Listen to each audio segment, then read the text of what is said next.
Oh yeah! Look, ladies and gentlemen, it's still here. It hasn't gone anywhere. Hello and welcome. My name is Alex and you join me back here on Saving Grandad's farm. And the machine is still here. The case MX135 is still here. It wasn't a dream. We kept hold of it. And we are going to put this to some work today. But let's get this all fired up. Oh, the raw. Sounds beautiful. What we're going to do is actually just connect this onto our bale trailer today. You join me as we're going to head out. We're going to do a little bit of bale carting. The idea was today to get some more winter barley harvested. It's not quite fit to go, so we're going to spend half an hour or so whilst the sun burns off the last of the moisture there. Just filling up a load of bales. We'll bring it back here. Not sure if we'll get them unloaded as well, but it'll be a start. So what I did this morning, you'll notice that the feet is still down here. It's got a bale spike on the back here. This is our new nutrient bale spike. Now we're going to get this used at some point soon, but of course we have some hay to pick up as well. But we're actually just going to go and bring down the straw there. We're going to stack it on with the small loader. Be a nice little job for that, and we'll see how we get on. But I just really wanted to get out and about with the new tractor. Really, we're going to be doing a little bit of road work with it later on as well, carting some barley down to the store. But the purpose of today's video, we're going to have a bit of a chat, really. We're going to have a review of how the first quarter has been. I think I showed you the new Pottinger discs. They've arrived anyway. And there is our little field all full of hay. We need to get that all carted in. There's a bale of straw in there as well, which is kind of left from half the bale from the barley straw. We'll get that one picked up. So yeah, we're just going to scoot up here. Now we go. And we're going to go straight up the side of the winter barley field. And then into the straw, we're going to get this all carried on and stacked up here. Now, like I say, you and I are going to have a bit of a chat. We're going to have a discussion about what the past quarter has looked like for us. What the project goals were from a starting point when I took over the farm here. What that looks like if they've been a success. And then what the... Look here, we'll be back for you in a bit. What the future of the farm is, and if we're going to be able to succeed as a business as it is right now, if we're going to have to change anything up drastically, or what we can do there. So there's a lot that I want to really kind of tap into there. We're going to be a bit honest about some of the financial projections and where we stand in terms of revenue we've made across 3 quarters to date there, and how we're going to be reinvesting that money as well. So yeah, lots to discuss. So it's going to be a good ride. It's going to be very open and honest video today, so I hope you do enjoy this. Do let me know if you have any questions, comments or feedback. As you can see, there is our little loader, and we're going to park this on the level. I think we'll just make it a little bit easier for everybody involved, namely me. But yeah, let's just knock that off there. So yeah, beautiful. It looks grand with the Marson trailer on the back there. But yeah, we're going to spend the day out in the sun, really. Shouldn't take us too long to get a trailer load full. And like I say, we're mainly just doing this to fill a bit of time before the moisture has sufficiently burned off there. So this little loader there, it's small, but it can handle a bale of straw, no problem at all. So we'll get this all filled up. I don't know if we'll get quite too high, but hey, we'll see. See how we go. So yeah, I hope you're all doing very well anyway. Do let me know down below in chat what's going on. Oh, you didn't get off there, did you?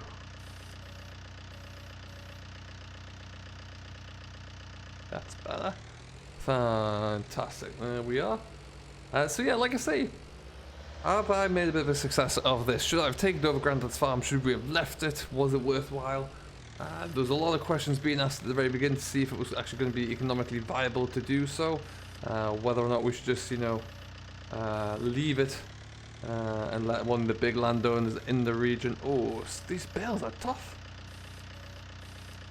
That one again. Again, whether or not it's going to be worth just letting all this farmland be swallowed up by a bigger farm in the area. Lord knows we were invited to sell it. I didn't want to do that though, and I'm quite pleased that we didn't. But that was an option, and I had to. When we took it over, not long after we took it over, I did go and get a business loan extended. Yeah, a very small business loan, but I got that extended and put under my name, which was a big undertaking.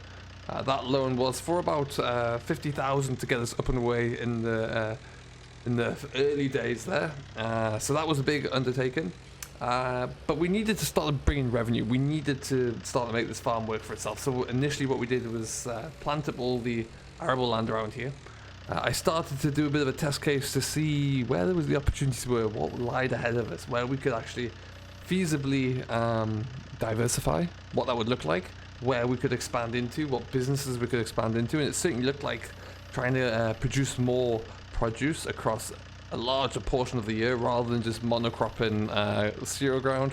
Wanted to be able to say, do you know what, as a business here we can produce pretty much anything across the year. With the greenhouses, fortunately we had one in place. That was where one of the ideas came from, because Grandad had one in place anyway. It wasn't very big, but we had one, and it just seemed like, well, if we have one, what's stopping us getting 2 or 3? When we got those, and of course I'd be remiss if I wasn't going to suggest that, you know, the introduction and the fortunate timing of Mr. Lansdowne's introduction to the business was huge. It injected revenue straight away, injected cash flow, but also guaranteed a little bit more revenue across a monthly basis, an annual basis really. So we were able to capitalize on that. We took that cash flow, invested it in more land, invested it in more machinery to be able to achieve more, invest it in things like another greenhouse there, and even starting to get some livestock back in the farm in the form of some sheep there. So that was all really, really exciting news. And then, yeah, what else are we talking about? Good positives. The finding of a random sports car that Grandad had left in a shed in a shipping container was just incredible. I'm gonna get a couple of straps on this whilst we wait. You know, and it was really something that was just massive. You know, that the arrival of that car there, granted it did bring quite a bit of stress with it, with the theft on the farm and everything that goes with it though, but the options and the doors that opened there, receiving a little over £400,000 for it was just incredible. And you know, we've been able to really add on to our land, things that I projected that we wouldn't be able to do for another 3 or 4 years down the line there. So that has been able to really ease a bit of a burden there. But the big question is, what do we do with that land? Where's that go? What are we just going to use it for the, you know, for putting more winter barley in there, for example, and try and get a good first and second crop of wheat? Or are we going to try and do a little bit more with it? So that's where the thinking is. So what we're trying to diversify with there right now is making sure that we can put varying different crops in there, making sure that we're going to try with some field grasses. I really want to kind of focus onto the equine industry as much as possible, see what we can, how much money we can make there, tap into that. In this particular region where we are, it's a great market to look into there, and it means that during the winter months when perhaps there's not so much field work to be done, we can still be selling fodder, making different size bales of fodder and trying to sell those on. So that's something I'm really interested in doing. Now, we're not there yet in terms of the capital expenditure for that. We do have to, if we're going to do that, we do have to try and find a baler, a stationary baler of some sort, or some way that we can make those bales. So we'll have to see what that looks like. But again, it's certainly something that's not beyond the realms of possibility. And we'll see, that will kind of just give us that little bit of extra diversification where we can. I already have a bit of a distribution network in mind for being able to sell those bales, so again, it's a great possibility there for sure. Now, when we started this, I was thinking the first kind of quarter, 6 months or 2 quarters wouldn't really turn much revenue at all for the business, and we really wouldn't be looking at seeing much progression at all. Obviously, with the factors that we just mentioned, we've seen a little bit of progression there across the board, but the revenue has been astounding. From what my models originally suggested and what my expectations were, we are doing significantly better. I was hoping to just break even, to be honest, when we were originally forecasting what this first 3 to 6 months would look like. We're doing more than that. We're breaking even, and then with an average of about we're breaking even, but we're averaging around about £6,500 in revenue for a business. Now that might not seem like a lot, and to be honest, truthfully, it's not where I want to be, but it's significantly further along the road than we originally thought. Now, another thing to mention here as well, that £6,500, that's not all profit. It's not all cold hard cash inside my pocket there, not at all. That is before any expenditure. So that is before paying off any bills, diesel, for example, any things such as baler twine, parts, components, oil, filters, anything for the machines before paying for any of the... We need quite a few things for the sheep at the moment, so we've been buying up various things like the various hand tools. We need wormer tools, clippers, chemicals, tags, that kind of stuff. Doses so we can worm them, and then you get onto the more administrative tasks. It doesn't account for the loan repayment there. It doesn't account for any insurance, which has gone up dramatically as a result of the claim I had to put in the other day for the damage to the car. It doesn't cover any of that, but what it does do is give me a lot of once we factor out those bills there, it gives me about $4,500 a month in capital to play with. And now we're building that up. We've got a few things we want to do. If we factor on what's still left in the bank account from the sale of the Shelby, it does give us some options there. And it means as well that we become more of an attractive, viable business from my bank. So if I ever need to be able to do anything bigger and better and become a little bit more reliable on business loans, which I really hope that doesn't come to a point, but if it does, then it's a bit more of an attractive opposition. What we are looking to do is continue to bankroll and save up as we stand.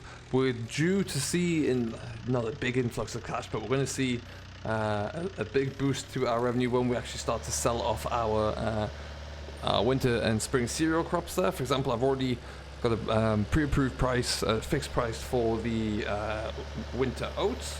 The winter barley is going for feed, so it's not going for quite as much there, but we'll make a few tons off it yet, and that'll go down straight on into the funds as well there. So that should be quite good to have.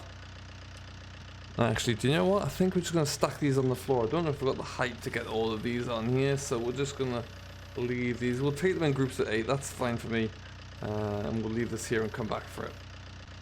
Perfect stuff.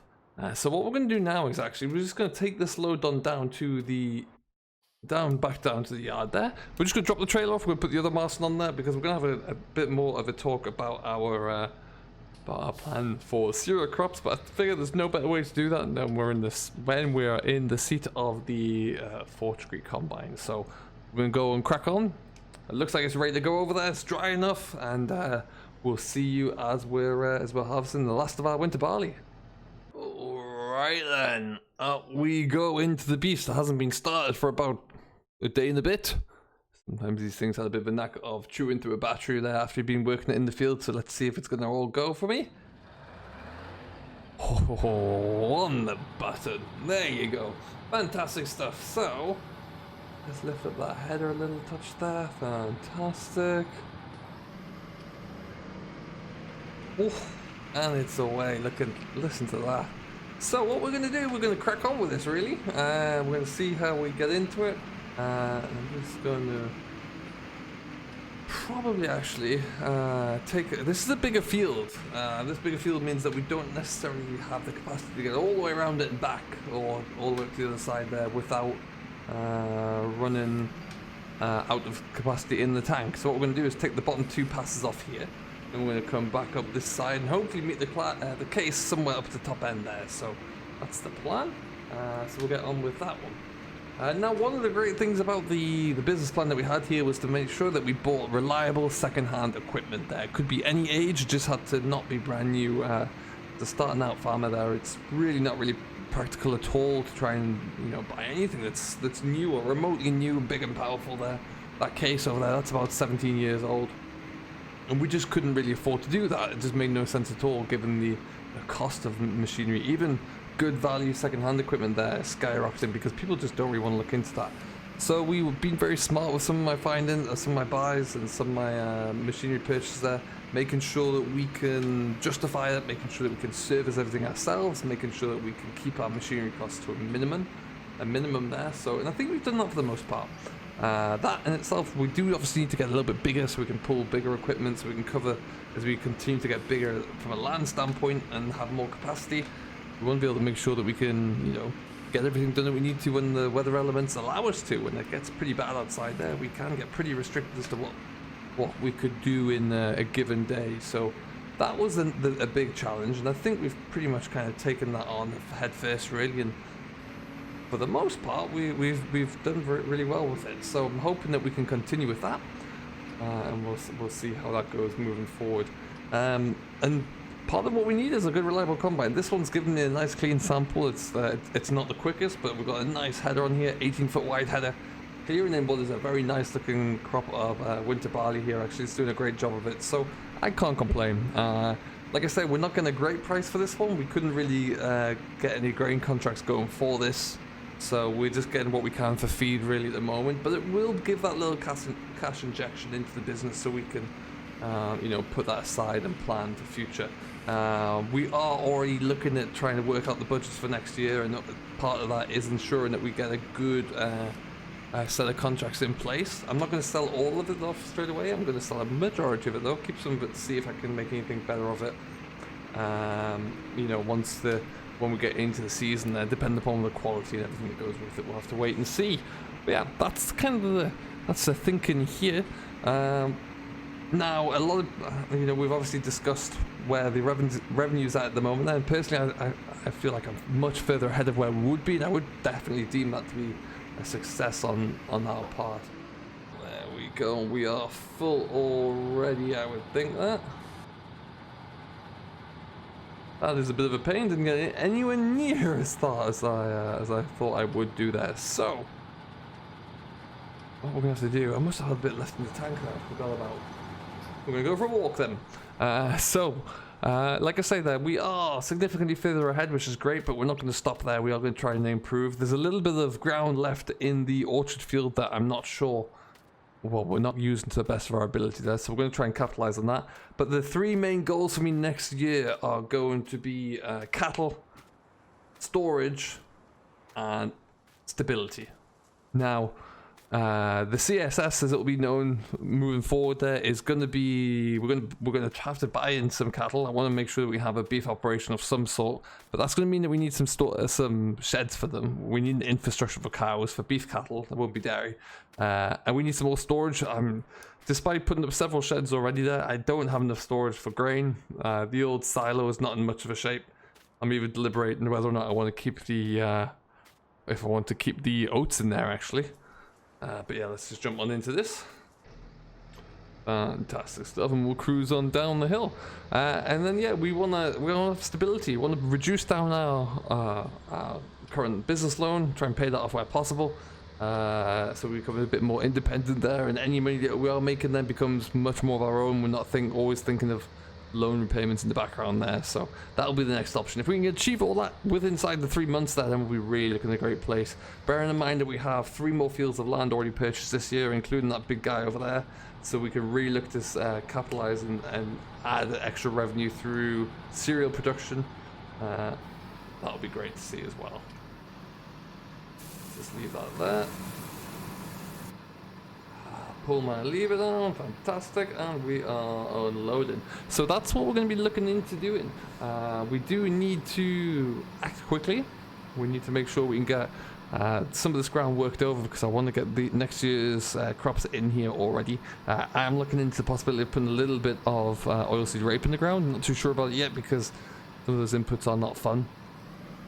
And it will need a lot of looking after really around here. So some of the farmers locally have not had good success with that at all. So I don't know if I should take heed from that and move elsewhere. But we'll have to wait and see. But yeah, for right now anyway, we're going to continue just cracking on around this field, see what we can get done. We do need to go 2 times around that far edge. We'll probably do, this is not the quickest or the nimblest of combines, we'll probably do 4 headlands here. So we've got lots left to crack on with anyway. And we'll see how that all looks. But yeah, right now all we can do is just kind of keep pushing on here really. There's dust coming off here at least, which is always a good sign. And then we'll get this all rattled away. There'll be a trip down to the grain store to take at some point. I am doing this all on my own at the moment. I tried to persuade my uncle who used to drive an old combine similar to this to come up and help out, but he was having none of it.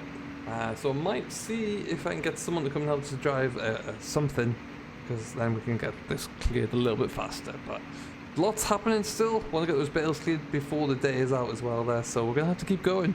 I would love to know kind of what you think about how we're progressing as a business here and how the first quarter's gone really. The first the first 13 weeks are in the books, so it's been a busy 13 weeks, but hey, we're looking good. So if you'd like to, please do leave any comments down below. I'll try and get back to them as soon as I can.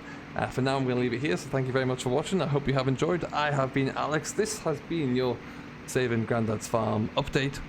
And yeah, I think we're on the verge of saving the farm and returning it to glory. It's just going to take time.